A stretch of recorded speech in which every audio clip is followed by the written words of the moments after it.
Okay, let's get started.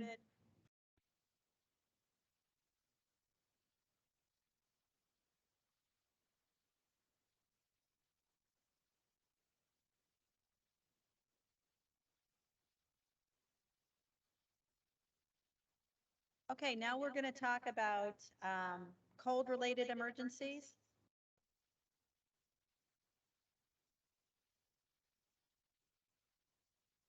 So if we have localized, we'll have frostbite. Have any of you experienced any localized freezing cold injuries? No, that's good. With frostbite, cold injuries can be either localized, which is frostbite, and systematic, which is hypothermia. So some of the contributing factors are age, just like with the increased humidity. And these are things that, remember, if I say something more than once, you probably need to know it. This is one of those things. Age, the duration of their exposure, the environmental temperature, how bad it is, if they're homeless, pre-existing conditions such as chronic diseases, diabetes mellitus, peripheral vascular disease, drugs that can suppress shivering. What are some of those drugs that you know of? Any of the psychotropic drugs, opioids, antiemetics, and alcohol intoxication. What happens when you drink alcohol? Have peripheral vasodilatation, and so all of the heat goes to the skin level, and so they are more prone to frostbite. If they would have too much to drink and pass out, they could have hypothermia very, very easily. And it also makes you feel warm when you're really not, and it also depresses shivering. Smokers will also have an increased incidence of cold-related injuries. What do you think that is? Causes vasoconstriction. Yep. Not only is it, it increases your activity, so it's an upper, but it also causes vasoconstriction. So therefore, that there's going to be less circulation and more chances of hypothermia.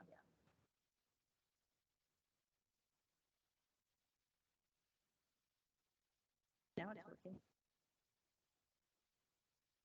So frostbite is true tissue freezing that results in formation of ice crystals in the tissues and cells.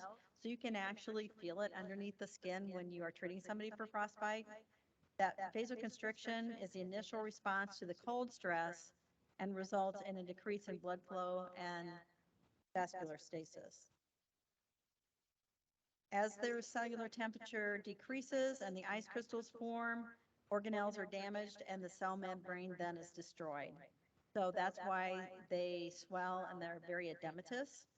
And other things that can alter, increase their chances of freezing or getting frostbite are skin color. Actually, dark skinned people are more prone to frostbite. Lack of acclimatization. So if you've always been in a warm place and you go out to the freezing cold, you're not going to be acclimated. If you have received or if you've experienced frostbite before, you're more prone to happening again. If you're tired and if you have poor vascular stasis or status. So if you are somebody who's prone to decreased circulation, you're more prone to develop frostbite.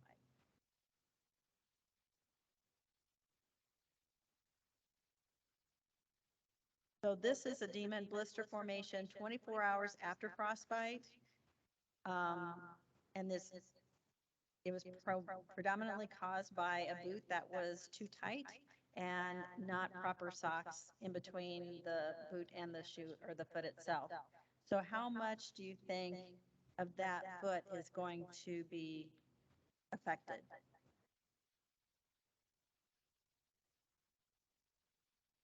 Based by what you see, how thick is the damage?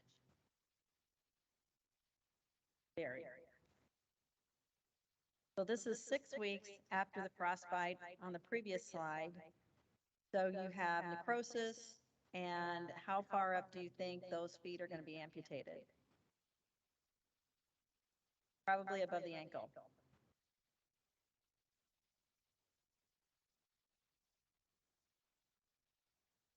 So superficial frostbite includes the skin and subcutaneous tissue. It also affects, if you think about when you get cold, where do you get cold first? Your fingertips, your ear tips, or um, the periphery of your ears, your nose, your fingers, and your toes. That's the end of circulation, and they're more apt to be crimped and decrease fusion. So the skin can initially be waxy pale, from yellow to blue to mottled, and the skin will feel crunchy and frozen because of it's like little icicles underneath your skin. They can complain of tingling, numbness, and a burning sensation. We want to handle them very, very carefully. So you're not going to massage them. You're not going to rub them. You're just going to warm them in kind of a cool, tepid, not cool, tepid, but a little bit warm temperature. It cannot be very, very warm because that's just going to increase the damage.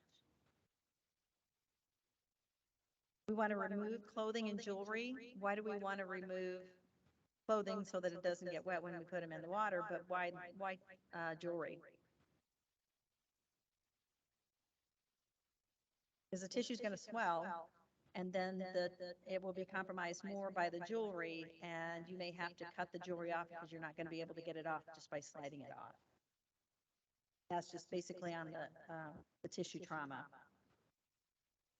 We can immerse the affected area in circulating water that is temperature controlled. So we want it to be around 98.6 to 104, or that'd be 37 to 40 degrees Celsius. We can do warm soaks to the face, and they'll often experience, as the tissue starts to warm up, they'll feel tingling, like pins and needles, and blisters can actually form within the next few hours. They should be debrided with a sterile dressing applied. Don't want to put heavy blankets over the patients because that can actually cause friction, and the weight can lead to sloughing off of the damaged tissue. Rewarming is extremely painful, and they're going to have residual pain that lasts for weeks or even years. We want to give analgesia, and tetanus prophylaxis is appropriate because, again, that skin's going to be open and more prone to develop tetanus if they are in contact with it. And we want to evaluate them for superficial frostbite with systemic hypothermia.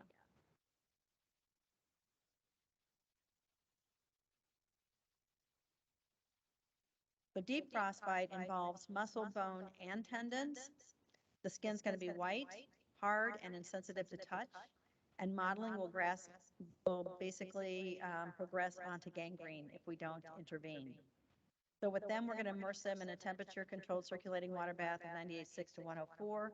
With the deep frostbite initial treatments, in comparison, we're going to elevate to decrease the edema after rewarming, because they're going to have significant edema after 3 hours. Blistering will occur 6 hours to days. So we want to give them IV analgesia and evaluate them for hypothermia. So they're going to have to go into the hospital, and amputation may be required.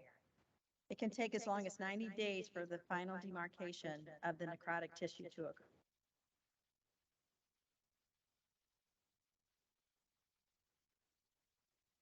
So if they're hypothermic, their core temperature is going to be less than 95 degrees Fahrenheit or less than 35 degrees Celsius. Again, as we talked, most of the temperature that they're going to lose is going to be from their head or their thorax or their lungs. Older people are more susceptible, and they may be misdiagnosed just because of their presentation of if they have come in from the cold and just what you're going to assess, you may be misdiagnosing them. If they have wet clothing as well, maybe they fell into a pond, they can lose up to 5 times greater than normal. And that increases their evaporated heat loss 25 times greater than normal.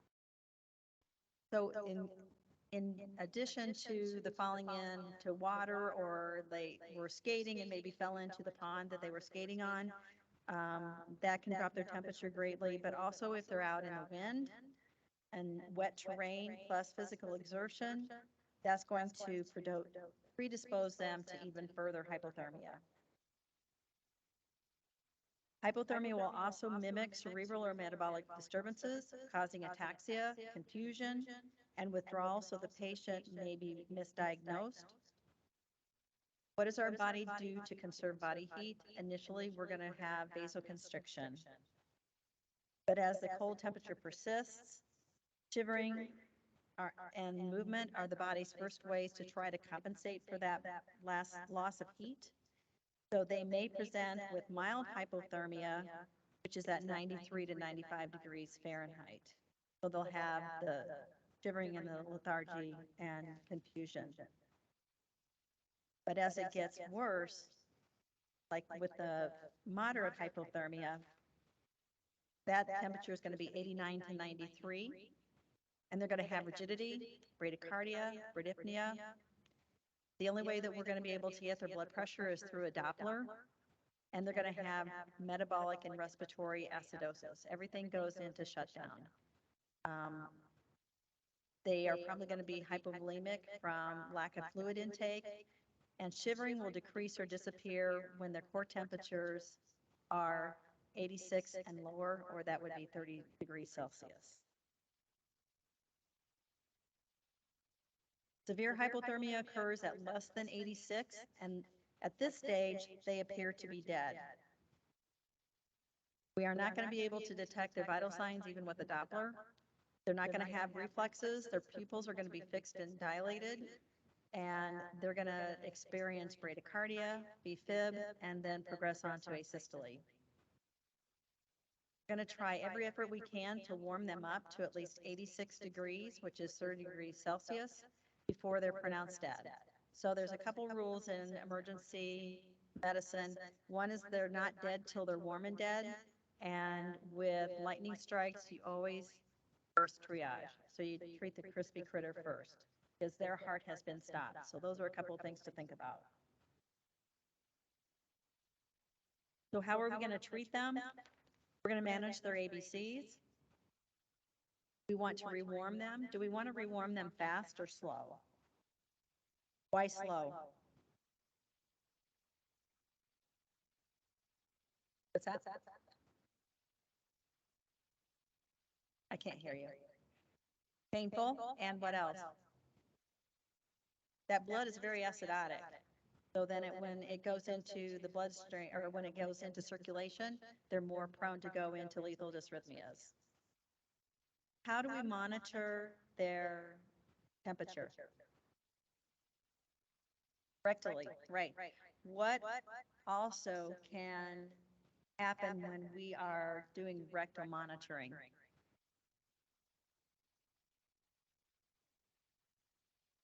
It can put them into V-fib. Can we defibrillate a cold heart? No. Cold muscle does not react well. So we have to be very, very careful with how we are warming them up. It's got to be slow, and we have to be very careful in the way that we are monitoring them through the rectal temperature. We also want to correct their dehydration and acidosis and treat their cardiac dysrhythmias. Remember, a cold heart is not going to be very amenable to anything, whether it's electricity or to medications.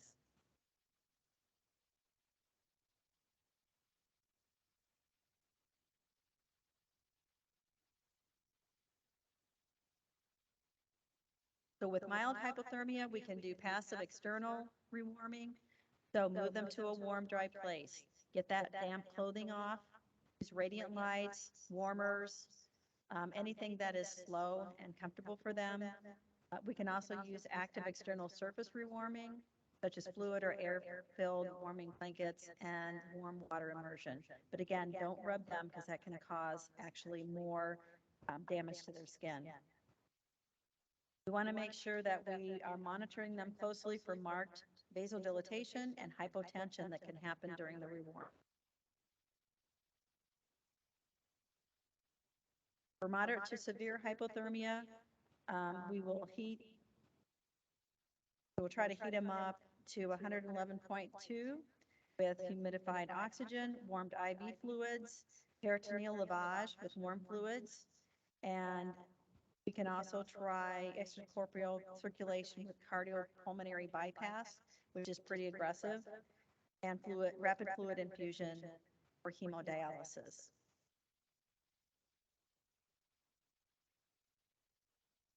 Why do we want to rewarm their core before their extremities?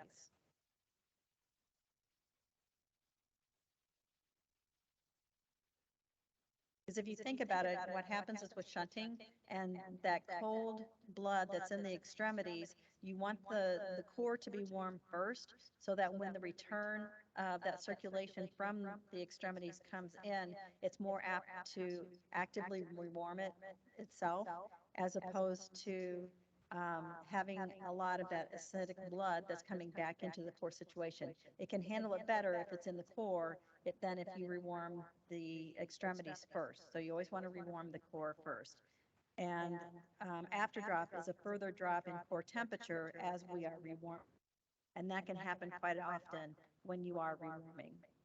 You want to make sure that you're constantly monitoring their ABCs, their level of consciousness, as well as their vitals, their O2 sat, their heart rate and rhythm, their electrolytes and their glucose, and replace what's missing. We're going to discontinue rewarming them once their temperature reaches 90 to 95.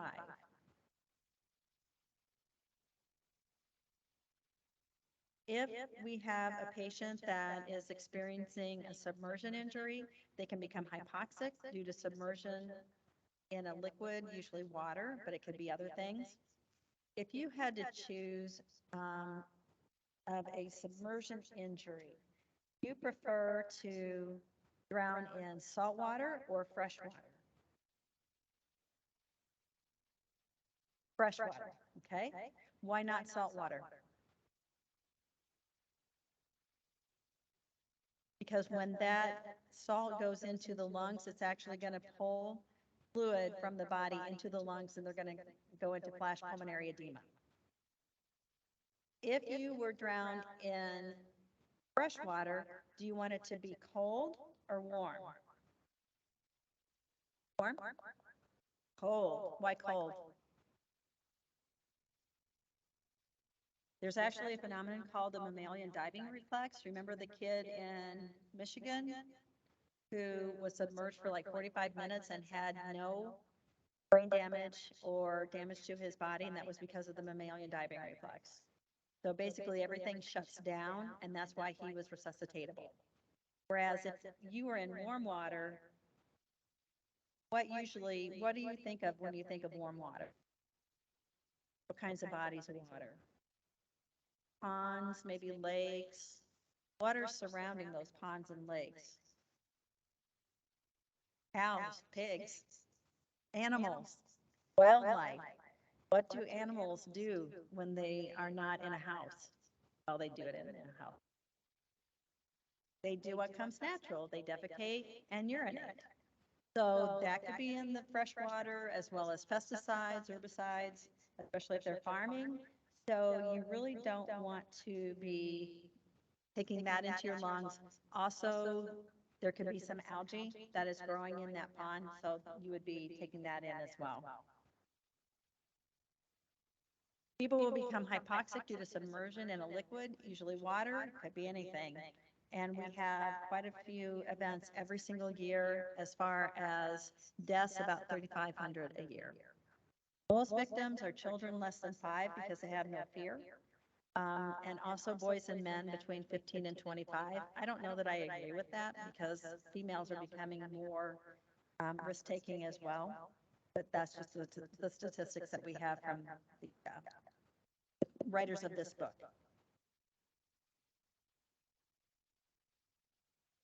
Why do people drown in the first place?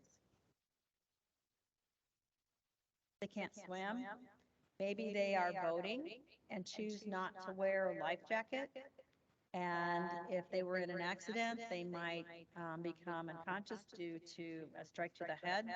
And if they don't have any water protection or any devices on to help save their lives, then they could probably drown.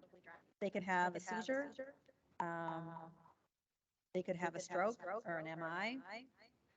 And a lot of times drugs and alcohol are involved, or if they are driving at night and don't have proper lights on their boats and run into somebody or something.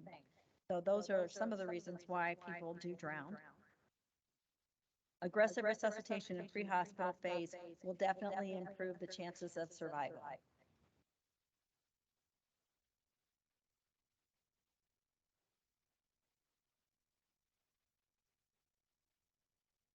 So drowning is a respiratory impairment after submersion in water or other fluid.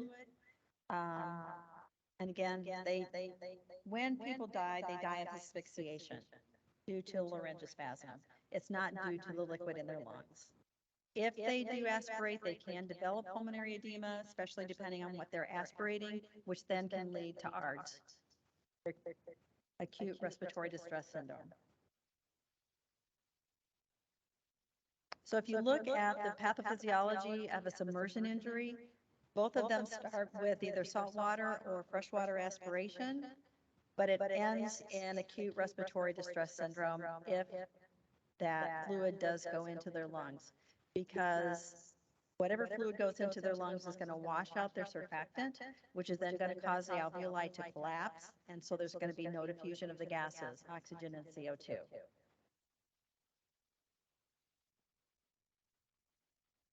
So we need to be aggressive when we are resuscitating, especially in the pre-hospital. And again, we want to assess their pulmonary and cardiac function. They can develop pink frothy sputum. What is another term for that? Pulmonary edema. They can develop crackles, cyanosis, dyspnea, respiratory distress, which then can lead to respiratory arrest. Cardiac-wise, they can have bradycardia, dysrhythmias, hypotension, tachycardia, and cardiac arrest. And if they are trying to maintain their head above water for a period of time, they can experience exhaustion, go into a coma from lack of oxygen. If they have coexisting illnesses, their demise will happen sooner than later. If they also have an altered core temperature, maybe they've been out in the elements before the drowning occurred, and they can also succumb to panic, especially people who can't swim, and all of a sudden they're faced with trying to be able to swim. But even if they're exhausted, they can panic and drown from that.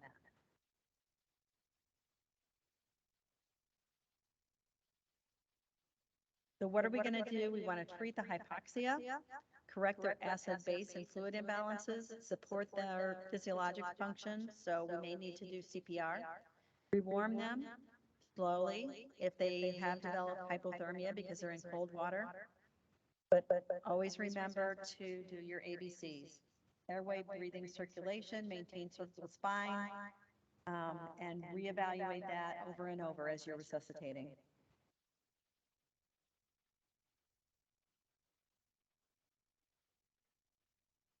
So we may have to do mechanical ventilation with positive and expiratory pressure, or PEEP, and that's to keep those alveoli open. Ventilation and oxygenation are the primary techniques to treat their respiratory failure. We could also give them diuretics like mannitol or Lasix to treat their cerebral edema and to decrease the free water. Their neurologic system is going to deteriorate if we don't intervene quickly. Drowning victims can also have head and neck injuries, so we have to make sure that we put them on precautions as far as immobilizing them and stabilizing their head and neck and back and spine. Complications can develop in patients even if they are free of symptoms initially, and that's why we always want drowning victims to be evaluated in a hospital situation. They need to be under supervised or in a supervised situation for at least 23 hours after the drowning, even if they were successfully resuscitated. And especially if they had comorbidities like heart and lung disease. We need to teach them how to practice water safety, remind them that swimming pools must be gated and locked so that people cannot gain access.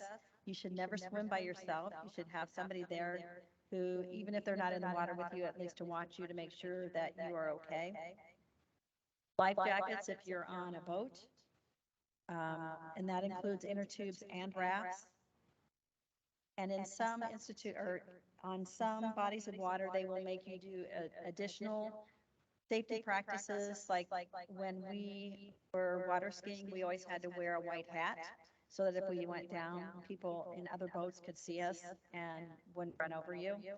People also need to be cognizant about when they're pulling skiers or inner tubers that they're practicing caution, especially if they fall and then they bring the rope back to the person, and how they have to experience and know how to get out of the way of danger if that rope is coming too fast and going right towards their neck.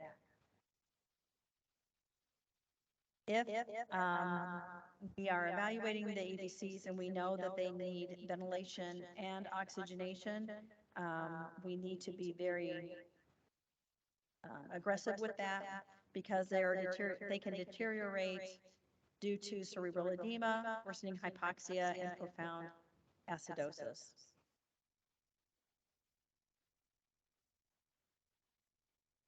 Stings and bites. Those can be from injuries from animals, spiders, snakes, insects, or stings, and morbidity results from direct tissue damage, which could be from a bite, or lethal toxins, which could be from a snake or a spider. Even like fire ants can cause severe damage and death. The tissue damage is a product of the animal's size, their strength, the characteristics of an animal's teeth, and the strength of their jaw. So if you were going to be bitten by a cat or a dog, which would you prefer?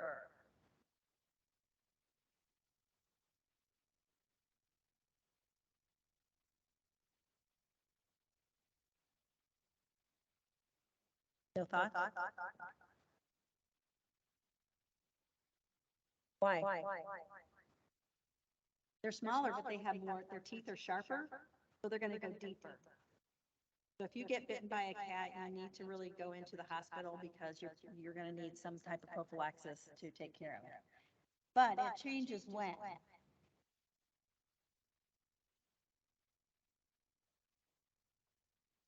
And remember, dogs can tear and bite and do a lot of bad damage, but if their teeth are filed because they fight, then they are more of a risk than like and it's comparable with the cat.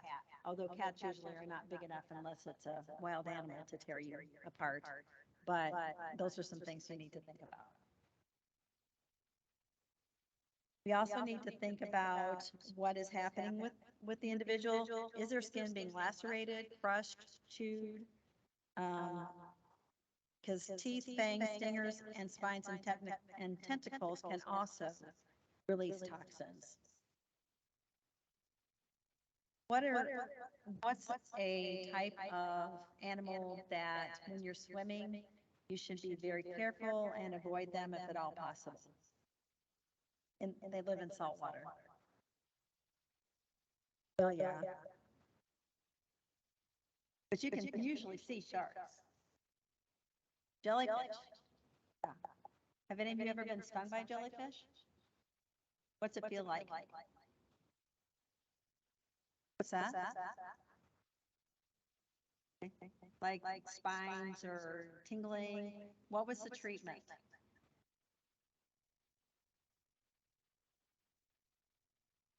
If the lifeguards are around, they'll spray ammonia water on you. But if you don't have a lifeguard around, pee on it. Yeah. My son was very excited when I asked him to pee on my butt. He was like 5, so he was very excited. He'd never done that. And it helps immediately. So it does work. It's not hygienic, but it does work.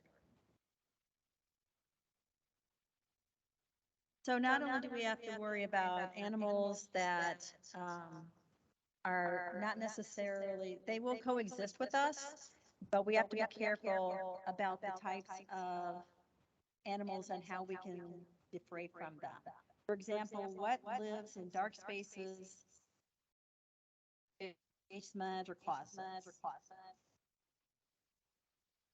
Brown recluse spiders, right. What do they like to live in? Besides dark things. They like to live in that guano. I don't know why, I didn't invent that. Where do bats live?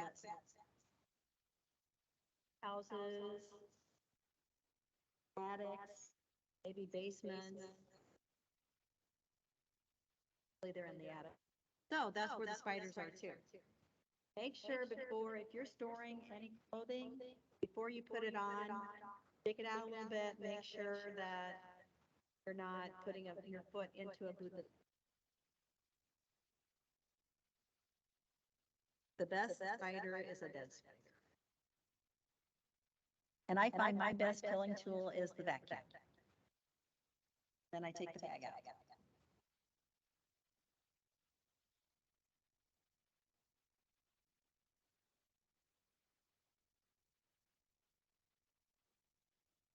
So some of the things that can sting us are the hymenopterans, which would be bees, yellow jackets, hornets, wasps, fire ants. And remember, fire ants can be lethal, as some of the African bees. They look just like American honeybees, but our bees only sting once. African bees can sting many, many times, and they can actually take down humans as well as large animals. Their venom can be cytotoxic, hemolytic, allergenic, and vasoactive. So the symptoms actually can be immediate, or it can be delayed up to 48 hours. It depends again on the person's predisposition to disease or health.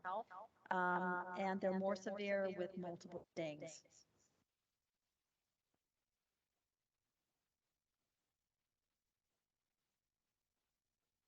How do we take a stinger out if we are stung by a bee? Credit card, fingernails, don't ever use tweezers because it actually can, more of the poison can stay in the body. And again, we want to remove the jewelry because hands and fingers can swell, and we want to make sure that we don't compromise circulation any more than it already is. Manifestations vary depending on the patient's reactions, if they are also allergic to bee stings. If you're allergic to bee stings, what must you have on your body at all times? EpiPen. And now it's usually they're dual pens because one dose may not be enough, so you're going to have two. You can't be somewhat allergic to bees. You either are or you're not. We had a kid that was out at camp and he was weed whacking and got into a hill of brown bees, which I had no idea what they were. But I stopped counting bee stings at 50. And we were out in the middle of nowhere, so how are we going to treat that kid? Because he didn't have an EpiPen, because he's just somewhat allergic. Benadryl? Yep. And the kid, the thing is, he's used to taking, for allergies, he took 50 milligrams a day. So already he was on that regimen. So because I carry Benadryl everywhere as my friend, I gave him 100. And another thing I did, because we're out in the middle of nowhere, knowing that the nearest volunteer rescue squad is like 10 minutes away, and the nearest paramedic squad's an hour away. So I smeared his chest with hydrocortisone cream. He also got a little bit hypotensive. So again, how are you going to deal with hypotension? Lay them flat, elevate their feet, put a blanket on them, and make sure that you're assessing them frequently. Get some help there as quickly as possible. Would it be better to call a volley squad or a paramedic squad?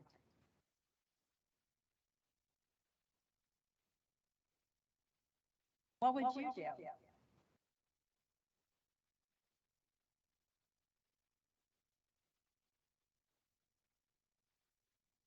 Any idea?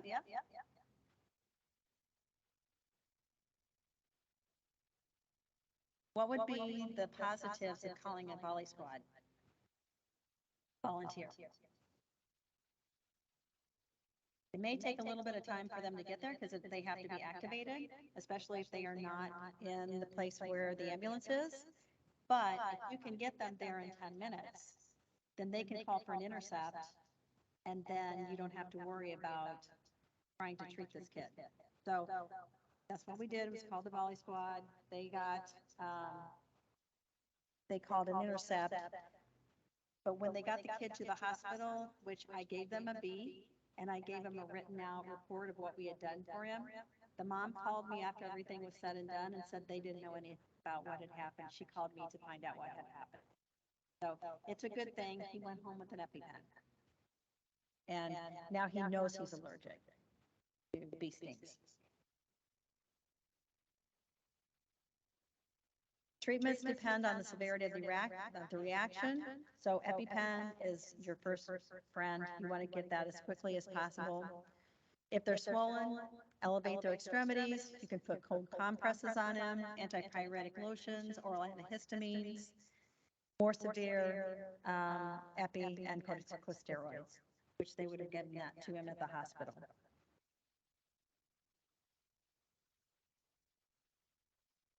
We have ticks everywhere.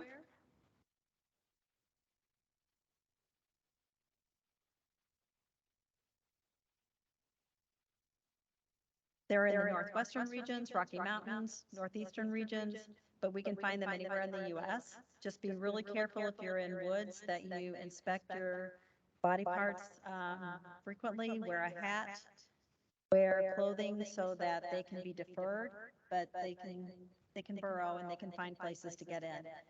An infected tick bite or release of neurotoxins can cause Lyme disease, Rocky Mountain spotted fever, tick paralysis, and specific types are more prevalent in certain regions. Infected ticks can bite and pass tick-borne pathogens to humans, causing illness such as what we just mentioned. But you also have to think about, what if you go on vacation and you are bitten by a tick, you don't even notice that you were, because it fills itself with your blood and then falls off if you don't notice it. That's why you need to check yourself frequently. And you start developing signs and symptoms of all kinds of diseases, and they misdiagnose you based on what they think it is, and then they can find out that it could be a tick-related bite. So always remember that if you are in an area that has a certain type of tick, and you start developing weird symptoms, it could be actually related to that tick.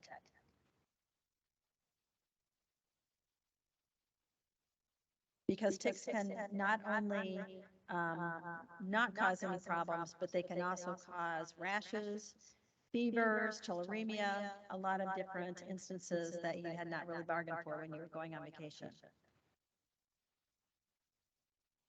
So when we remove the tick, how are you going to take it off? Don't light it on fire. Don't paint it with fingernail polish. The best thing to use is tweezers, go around the head, which I've got a picture of, and just have a little bit of pressure until it releases. And you also still want to make sure that it's that steady motion and not the pull out, so that it would actually make the tick salivate, and so you're going to get more disease, or more of the disease transmission. Lyme disease is very common. Symptoms include flu-like symptoms. Bullseye rash can appear very shortly to a couple of days after. We're gonna treat the spirochete with doxycycline. They can develop monoarticular arthritis, meningitis, neuropathies, days or weeks after the initial manifestation. And with that, we're going to treat with ceftriaxone. They can also develop chronic arthritis, peripheral reticular neuropathy, and heart disease in the later stages. So these are not anything that you can really mess with. You need to be aggressive. And this is how you would actually remove the tick.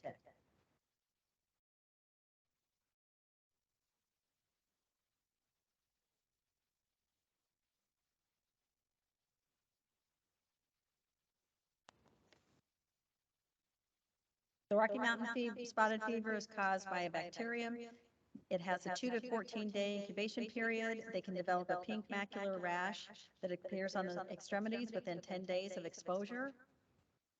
Early diagnosis can be difficult because some of the signs and symptoms are kind of obtuse. And again, we're going to treat it with doxy. Tick paralysis is actually caused by a neurotoxin, and it can occur 5 to 7 days after exposure. They can actually develop flaccid ascending paralysis after 1 to 2 days. And if the tick is not removed, it can cause a fatal condition. Return of muscle movement will usually occur within 48 to 72 hours of removing that tick.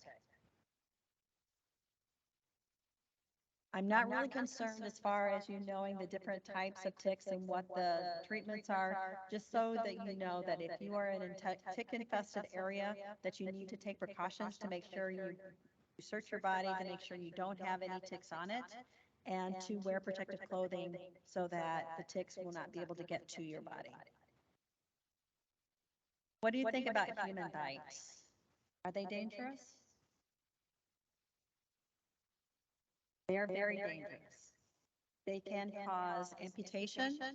The human mouth is one of the dirtiest places in the earth. We harbor a lot of different things in there, which could be both staph and strep or hepatitis. The human jaw has a great crushing ability, and we get to a certain point where it will even crush more harshly, and it's like a reflex. Infection rates are as high as 50% when treatment is not obtained within 24 hours. And people may be a little bit embarrassed about where the bites are. That's the problem. What do you think this, it's actually a bite, but how did that person get that?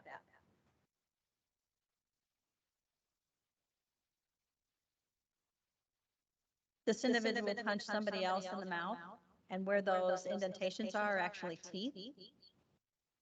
And that's the infection that came from hitting somebody in the mouth. For human bites, hands, fingers, ears, noses, vaginas, and penises are the most common sites for human bites. If it's an external bite, then they're more apt to seek treatment, but if it's of the personal, no. And that's when they can have even more problems, especially if it's a bite to the penis or the vagina. So this bite on this hand is a boxer's fracture, where the guy hit him in the mouth, like I said before. People can be at risk for high infection rate because if they're immunocompromised, they're older adults, if they're substance abusers, or if they just ignore it because they don't think it's going to be that big of a thing. But human bites are extremely dangerous.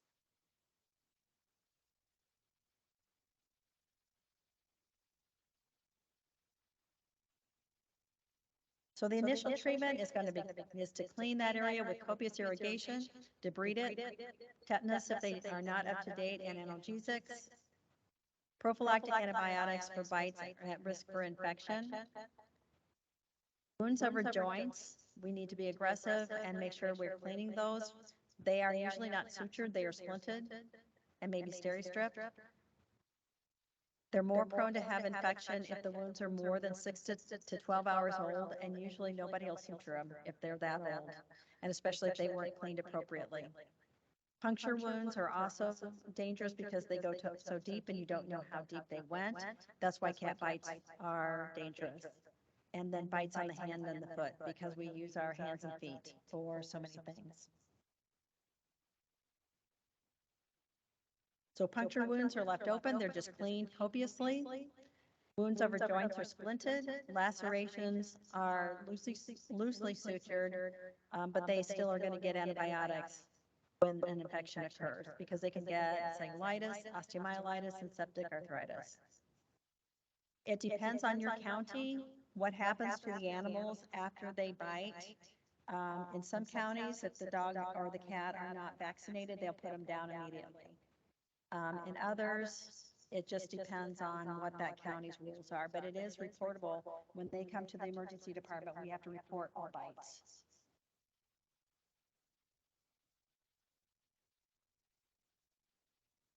Poisonings are chemicals that harm our body accidentally, occupationally, recreational, or intentionally. When people use cleaning products, they need to make sure that they are not going to cause a chemical reaction. Toxins can affect every tissue in the body, and symptoms can be seen anywhere. So we want to decrease the absorption, enhance elimination, and implement toxin-specific interventions per the Poison Control Center.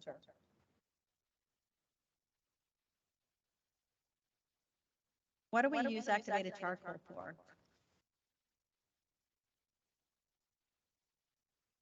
And we don't use it as much as what we used to, but you have to put a huge tube down into their stomach, and we would put the activated charcoal into their stomach. You would lavage first. It looked like a big super shooter, and you would use copious amounts of fluid that you would inject, then aspirate out and put into a drainage system, and then you would put activated charcoal down that after that. With the activated charcoal, it also has to have sorbitol, which enhances GI elimination. If not, you're going to have little charcoal briquettes in the body, and they'll probably have bowel obstructions. So you need to make sure that there is some type of sugar that's in with that charcoal as well. And we don't really use it that much. What are some things that charcoal would not work on? Anything that is absorbed into the bloodstream immediately. So no alcohol, no heavy metals, which they're just not absorbable. And you always want to make sure that after charcoal is given, you need to listen for bowel sounds, make sure that they are not diminished, because that could be the signs of an early bowel obstruction. They could also develop a paralytic ileus. And again, if it's not going to be a substance that can be absorbed by charcoal, then we don't do it.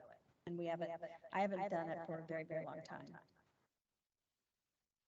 You want to make sure if you do give charcoal, or if they do, is it practice to deliver charcoal, that you don't want to give immediately before with certain drugs, because it will actually absorb them, and those could be the drugs that they need to sustain life.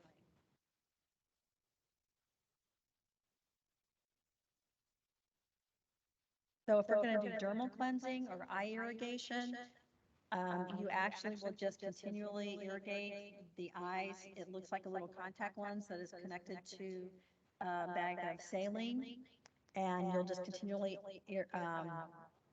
irrigate that eye until you go through at least 1 or 2 liters.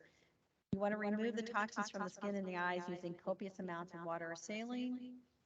Mustard gas and powdered lime cannot be irrigated. You have to dust it off. What happens if you do apply moisture to either mustard gas or, well, that's a gas, so that doesn't make any difference, but if it's powdered lime, what are you going to do? You're going to brush it off. Of course, you're going to have PPE on, so you're not contaminating yourself, but if you would apply moisture, then it's going to activate that lime. Water mixes with mustard gas and releases chlorine gas, so that's why that can't be in contact with water. Always wear PPE when you're decontaminating, and don't let any patients in if they have been exposed to toxins. We have to decontaminate them first, or else they can contaminate the entire institution. Decontamination always takes priority over all interventions except basic life supports. So with poisonings, we may enhance elimination with cathartics, like the sorbitol that's in the charcoal. We're going to give, with the first dose of charcoal, to stimulate that intestinal motility and increase elimination. We may have to do a whole bowel irrigation, but then we run the risk of electrolyte imbalances. So you have to monitor those frequently. We could also do hemodialysis or hemoperfusion, and that's reserved for severe acidosis. Do urine alkalinization, and that would be for like phenobarb and salicylate poisoning. We could also use chelating agents, For amphetamines and quinidine excretion and antidotes are very few and available. So we have to know exactly what the poison is so that we know how we can treat it. What's this?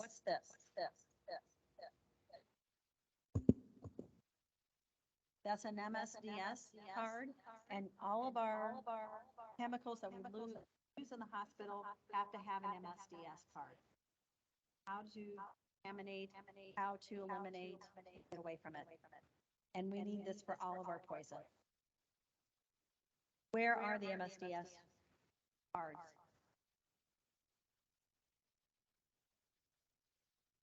They should be where all of your other manuals are, so that you know exactly what to do. You might call in housekeeping too, because they'll also have the MSDS book, so that we know how to eliminate spills or contamination.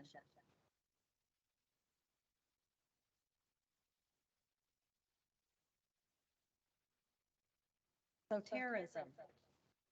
Think we're going to see it in our lifetime? The time, right? So what are we going to do to protect ourselves? We need to know that there are the different types.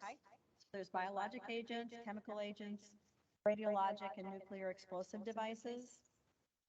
The sooner we recognize that there's something going on, the better chance we have of surviving.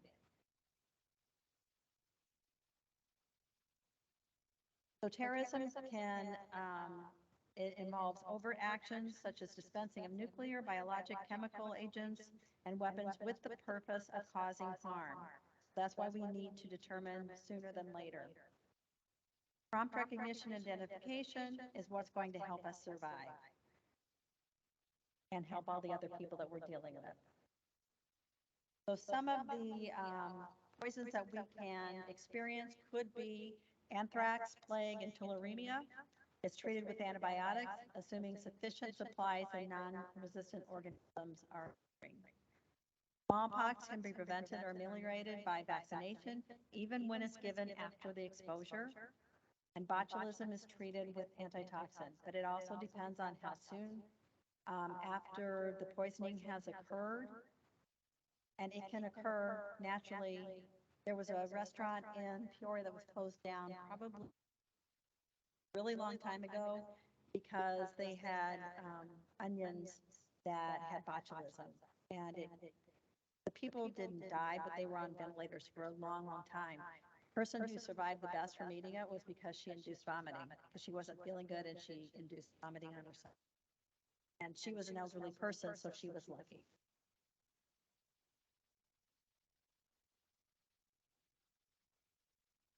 We can also get vaccines for some hemorrhagic fevers like yellow fever, Argentine hemorrhagic fever, and Ebola.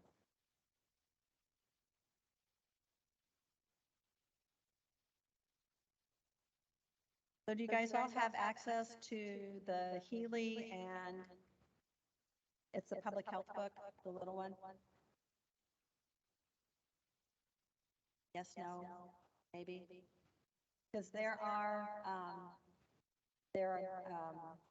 poisons and there are antidotes that you will see again next week. That's on page, it's the DeMarco and Healy, it's page 509. It should be on your study guide. So know those, and it's a matching thing. Sarin is a toxic nerve gas. It can cause death within minutes of exposure. It enters the body through the eyes and skin, which that's where your mucous membranes are, and it just absorbs it very quickly. It acts by paralyzing the respiratory muscles. And antidotes for nerve agents are atropine and pralidoxine fluoride.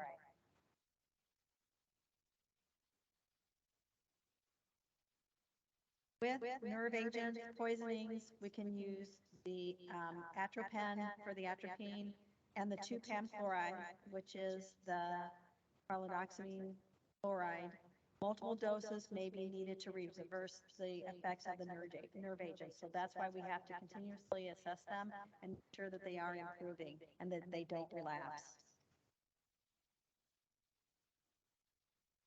Phosphine is a colorless gas that is normally used in chemical manufacturing.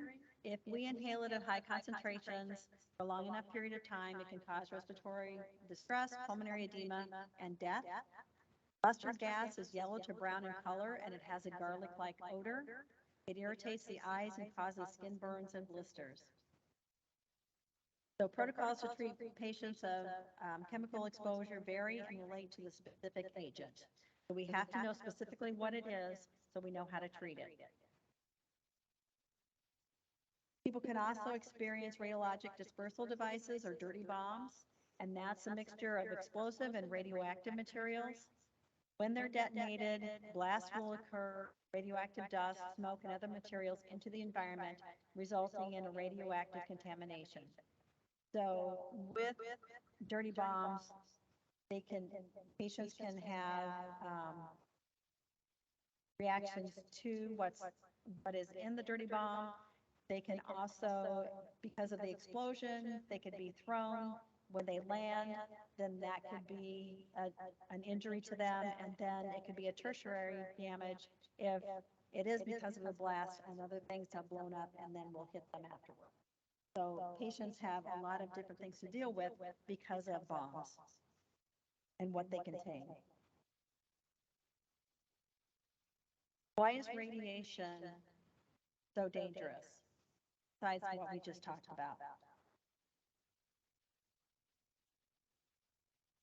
We can't see it, we can't feel it, we can't smell it or taste it. So what we have to do is, if we know that that type of occurrence is happening, we need to limit the contamination, cover your mouth, your nose, and your eyes, provide for decontamination as quickly as possible.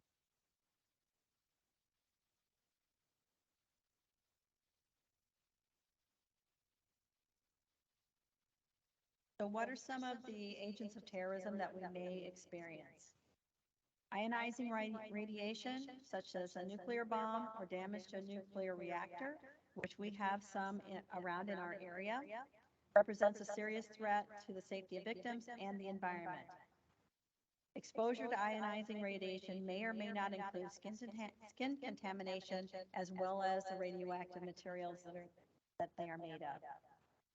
We want to decontaminate as quickly as possible if external radioactive contaminants are present.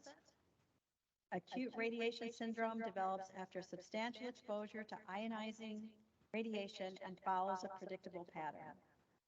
So we need to intervene as quickly as possible. You also need to think about, do we want to shelter in if it's a natural or a man-made disaster, or do we need to shelter out?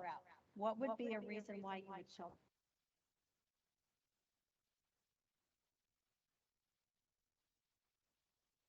It's more dangerous on the outside than it is in the house or establishment that you're in.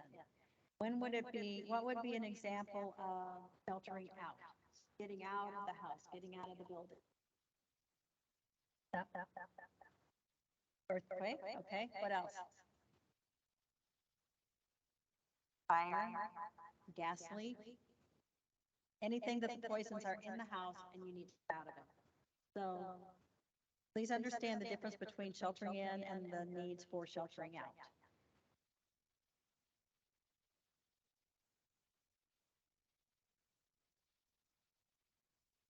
Explosive devices as agents of terrorism result in one or more types of injuries. It could be the blast, the crush, or the penetration.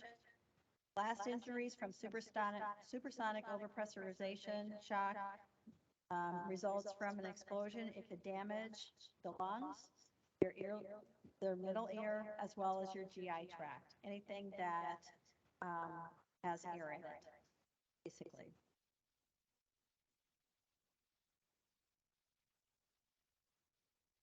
So what are we going to do? We need to prepare for emergency and mass casualty incident preparedness.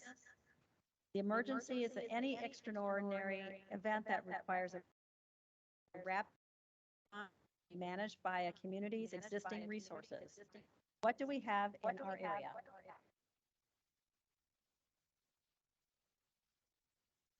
So the state of Illinois is divided into different regions. We are Region 5 in central Illinois, and we have what we call REMERT, which is a Regional Emergency Medical Response Team. So there's lots of education and training that we have to do to be on the REMERT team, and then we also will take care of emergencies, but we also do some fun things like summer camp. Did the marathon when that was going on, and that's just to provide medical assistance should it be needed. We do quarterly education on what we can do to prevent anything, and we also have to do an annual exercise where there is something that's happened in your city, and what are you going to do to take it? So all of the hospitals also participate in it.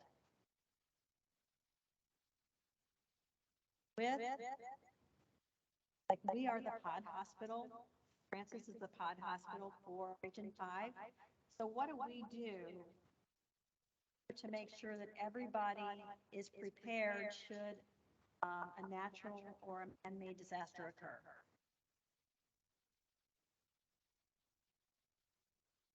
Does Region 5 go into the smaller towns and hospitals and say, you will do this, and we're going to do everything else, so you guys will not participate?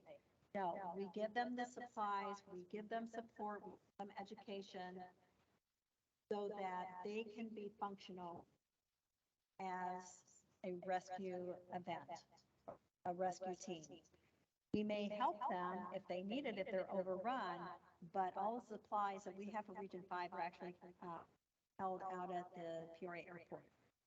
And there's all kinds of equipment such as tents, medical supplies that can be used in type of situation, whether you have blood or whatever. So we don't go in and say you can't work appropriately, educate. And so if it is a mass casualty incident, that is something that's going to overwhelm the system. So you get all the help that you can get, and if it overwhelms an entire region, then other people will have to come in as well.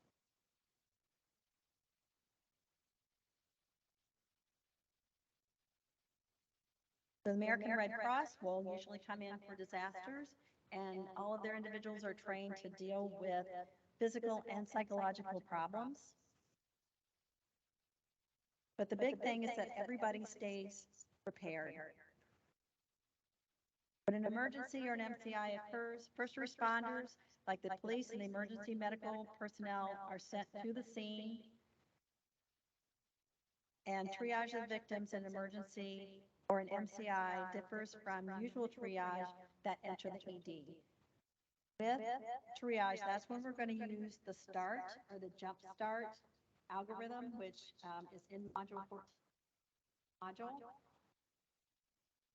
Just understand how it's used, what the colors are. Like I said before, green is walking wounded, it can help. Yellow is they're starting to show some symptoms, but the biggest thing that would make them yellow is that they can't walk. So they cannot help with an emergency, but they could actually go to red very quickly. Red is actively coding, and then black is they're dead, we're not going to spend any time with them. How long do you think that it should take you to triage somebody by a moment?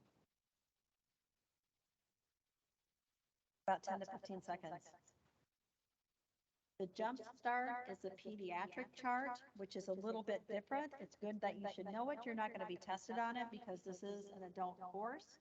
But if you do go into, if you join a REMERT or a medical emergency response team, it's always good to know those tools that are being used.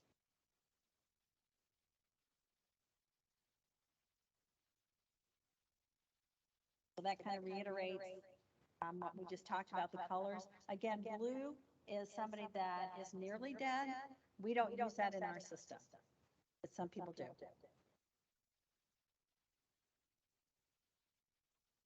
Victims need to be treated and stabilized as quickly as possible. If there is a suspected contaminant, we need to decontaminate the scene and then move them on to the hospitals. But then again, they have to be decontaminated before they come into the hospital. Many casualties will arrive at hospitals on their own, so they're the walking wounded. Remember when that shooter crazy in Las Vegas at a concert? Not only did Las Vegas get overwhelmed patients, but a lot of them were from neighboring states. So they went to their own hospitals thinking they would get better care, not better care, they would get quicker care than if they went to the city where actual event had occurred. So they're going to arrive at their own hospitals. The total number of casualties a hospital can expect is estimated by doubling that number of casualties that arrive within the first hour. So about 30% will require admission to the hospital, and half of those will need surgery within 8 hours.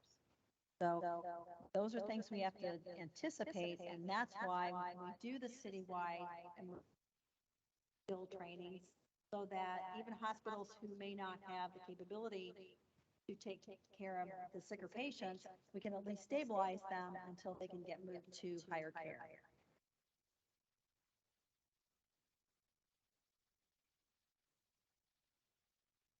So communities can have initiated programs to develop their community emergency response teams, or the CERTs. Ours is REAP. That's just what we call it. They're partners in emergency preparedness and training, helping citizens to understand their personal responsibility in preparing for natural and man-made disasters. Also, as nurses, if you are responding, you need to know, we need to know our responsibilities, what our capabilities are, as far as helping organize, getting people to the treatments that they need, proper documentation. It would just be like if you were working in a hospital, you have certain responsibilities that you need to be educated and ability to deal with situations. All healthcare providers have a role in emergency preparedness, so we need to know our hospital's plan and to follow it. If you're called in, if at all possible, you have to go in. You can't just show up. And if you are coming to the hospital because you're helping, you have to go to Command Central. They have to know that you're there. They also have to know leave. Then you may not be accounted for if nobody knows that you've left, and then they can't find you. And drills for emergency preparedness are a requirement for any of the search of the remote.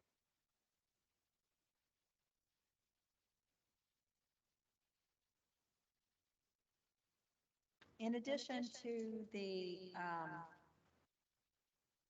education that we have on a quarterly basis, we also had to take all these tests that were created by the National Incident Management System, or NIMS, and that is actually a part of the U.S. Department of Homeland Security that's responsible for coordination. So it's all about the hierarchy, it's all about what you do, who commands what, because there's several different divisions of NIMS.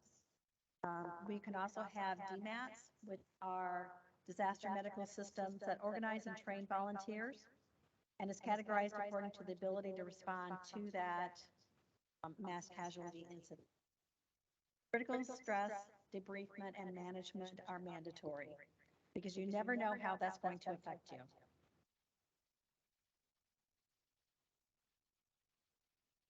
While performing triage in the ED, the nurse determines which patient should be seen first.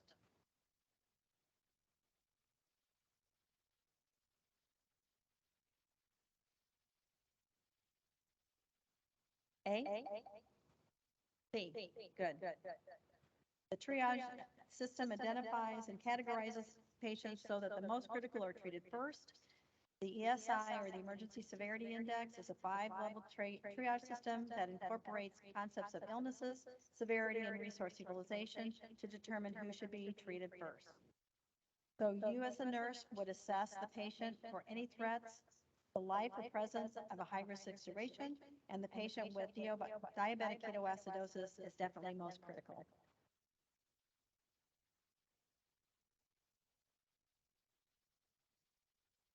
Assessment of a male patient during preliminary or primary survey indicates delayed capillary refill of the extremities. He can't explain the events before admission to the ED. Which actions should you take immediately?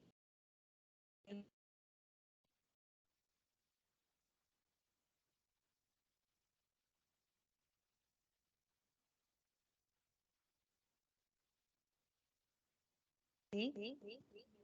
D is in dog. Mhm. And last. Several patients are admitted to the ED after exposure to an aerosolized agent that is believed to be hemorrhagic fever virus used by bioterrorism agents. Which statement by the nurse is most appropriate?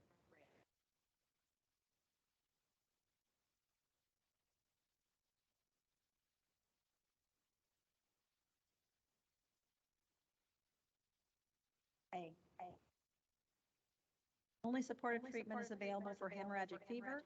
A vaccine is available for yellow fever only. The disease is carried by rodents and mosquitoes and through direct person-to-person contact with body fluids. Virus can be aerosolized, and ciprofloxacin is used to treat a bacterial infection. Questions? Eyes all sit.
And I will get that uploaded as I can.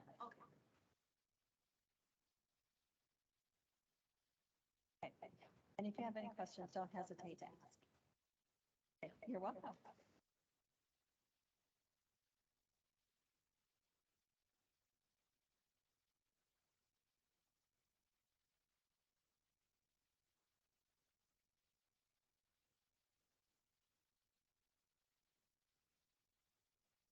I mean, I know I definitely didn't do one.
It's up to you.